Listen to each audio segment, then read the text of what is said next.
ముందు మన డిమాండ్స్ రంగారావు గారికి నోటీస్గా పంపుదాం. దానికి ఆయన ఒప్పుకుంటే ఏ సమస్య లేదు, లేకపోతే తర్వాత ఆలోచిద్దాం. కృష్ణబాబు, మీ అమ్మగారు ఏంటి? మా అమ్మ ఈవేళప్పుడా? అమ్మా, ఏమిటమ్మా ఈవేళప్పుడు నువ్వు వచ్చావు? అసలే ఆరోగ్యం బాగాలేదు. కబురు చేస్తే నేనే వచ్చేవాడిగా. మీరంతా చాలా గొప్పవాళ్ళు కదరా. నేను మీ అంత గొప్పదాన్ని కాను, అందుకే నేనే నీ దగ్గరకు వచ్చాను. అమ్మా, ఏమిటమ్మా అలా మాట్లాడతావు? మరి లేకపోతే ఏమిట్రా, వాడు నీ తోడుపుట్టిన అన్న. నీకు చిన్నప్పటి నుంచి గోరు ముద్దలు తినిపించి పెంచి పెద్ద చేసి చదువు సంధులు చెప్పించిన వాడు.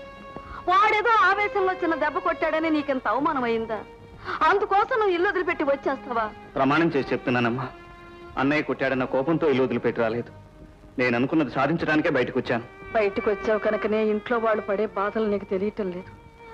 కట్నం కోసం పెళ్లి ఆగిపోయిందని పెద్దవాడు కుమిలిపోతున్నాడు. అసలు నువ్వు ఈ యూనియన్ గొడవల్లో దిగబెట్టే పెళ్లి ఆగిపోయిందని వాడు అనుక్షణం బాధపడుతున్నాడు. ఒరే, నేను కూడా ఆ పెళ్లి చూడకుండానే వెళ్ళిపోతానేమో. అమ్మా, అంత మాట అనకమ్మా. నాయనమ్మా, నా కర్మ ఎలా ఉంటే అలా జరుగుతుంది. అందుకోసం బాబాయ్ మనసు మార్చుకోమని బలవంతం చేయొద్దు. లక్ష్మి. అవును బాబాయ్, నా పెళ్లి కోసం నువ్వు యూనియన్ గొడవ మానుకోవద్దు. నువ్వు నా కన్న కూతురు కంటే ఎక్కువ అమ్మా. ఎలాగైనా సరే నీ పెళ్లి జరిపిస్తాను, బెంగ పెట్టుకోకు. అయితే ఇంకే, ఇంటికి రా బాబు. అమ్మా, ఈ విషయంలో మాత్రం నన్ను బలవంతం చేయొద్దు. నా వల్ల యూనియన్ వల్ల ఆగిపోయిందని మీరు అనుకుంటున్నా. మన లక్ష్మి పెళ్లి జరిపించి కానీ మళ్ళీ నేను ఆ ఇంట్లో అడుగు పెట్టను. కృష్ణాభయ్య, అసలు మాట ఎలా ఉన్నా ప్రతి నెల వడ్డీ మాత్రం కరెక్ట్ గా జమ కట్టాలా, 1వ తేదీకి.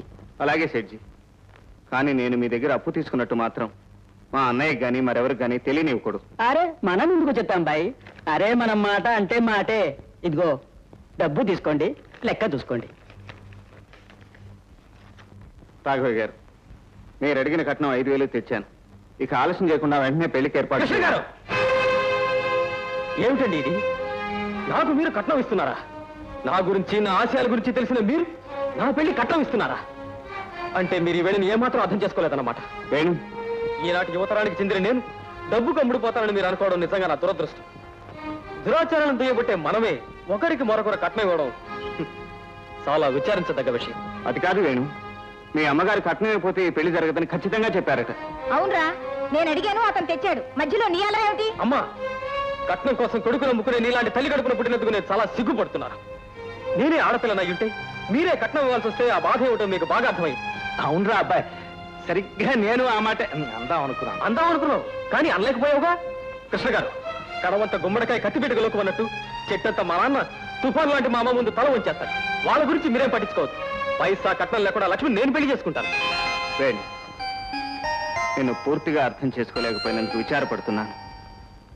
ఈనాటి యువకులో ప్రతివాడు నీలా ముందడుగు వేస్తేనే గాని కరడుగట్టిన ఈ సంఘ దురాచారాన్ని మార్చలేం. ఇలాంటి వాడిని భర్తగా పొందటం నిజంగా మా లక్ష్మి అదృష్టం. నిండు మనసుతో నిన్ను అభినందిస్తున్నాను వేణు, అభినందిస్తున్నాను. వస్తాను.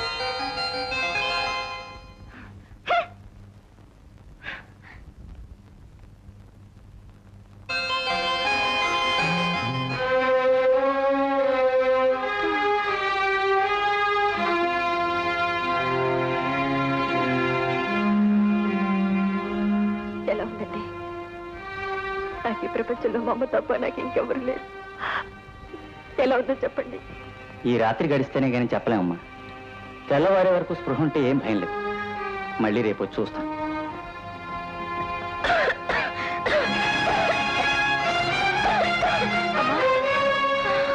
అమ్మా,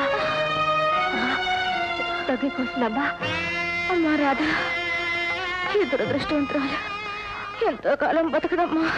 వద్దమ్మా, అలాంటి మాట్లాడద్దు. నేను రక్షించుకుంటాను.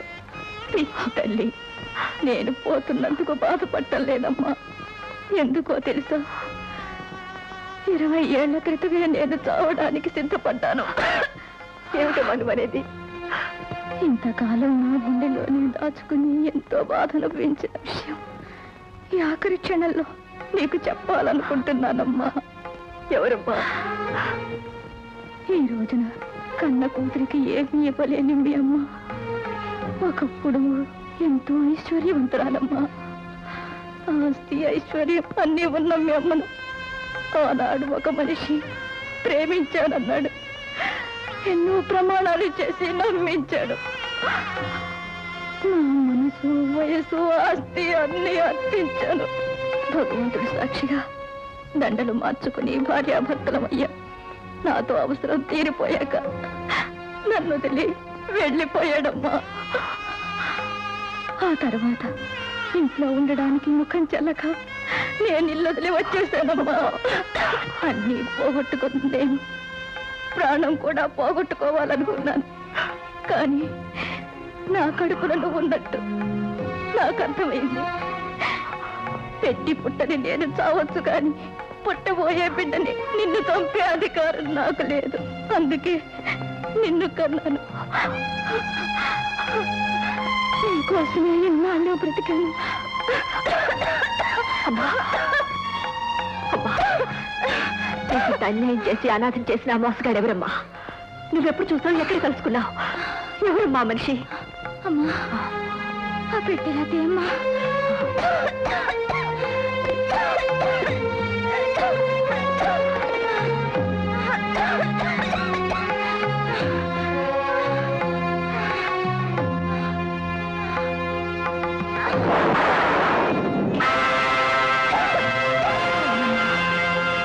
అమ్మా,